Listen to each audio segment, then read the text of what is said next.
Remittance যোদ্ধারা আমাদের দেশের অর্থনীতি গড়ার বীর সৈনিক। আগামী নির্বাচনে যেন তাদের ভোটাধিকার দিতে পারি সেজন্য কাজ করছি।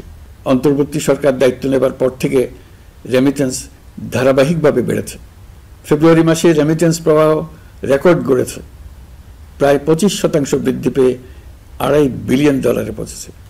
রেমিটেন্স যোদ্ধারা আমাদের দেশের অর্থনীতি গড়ার বীর সৈনিক। তাদের জন্য প্রক্রিয়াগত যেসব বিষয় রয়েছে সেগুলো সহজ করে দেওয়া আমাদের দায়িত্ব। তারা যেন ভোগান্তির শিকার না হন, দূতাবাস যেন ঠিক মতো কাজ করে, এটি নিশ্চিত করার জন্য আমরা ব্যবস্থা নিয়েছি। আগামী নির্বাচনে যেন তাদের ভোটাধিকার দিতে পারি সেজন্য কাজ করছি। পাওয়ার অফ অ্যাটর্নি বিধিমালা সংশোধনীর মাধ্যমে প্রবাসী বাংলাদেশিদের হয়রানি লাঘব করা হয়েছে।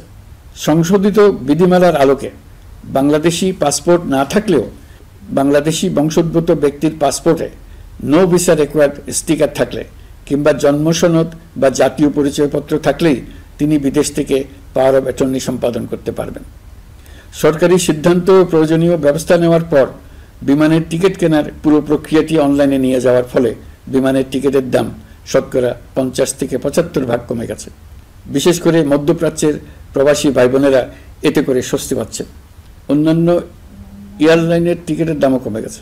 নাগরিকদের হয়রানিমুক্ত ও দুর্নীতিমুক্ত সেবা প্রদানের জন্য সরকার ভূমি সেবা ডিজিটালাইজ করার উদ্যোগ নিয়েছে। ইতিমধ্যে পাসপোর্ট পেতে পুলিশ ভেরিফিকেশনের নিয়ম আমরা বাতিল করে দিয়েছি।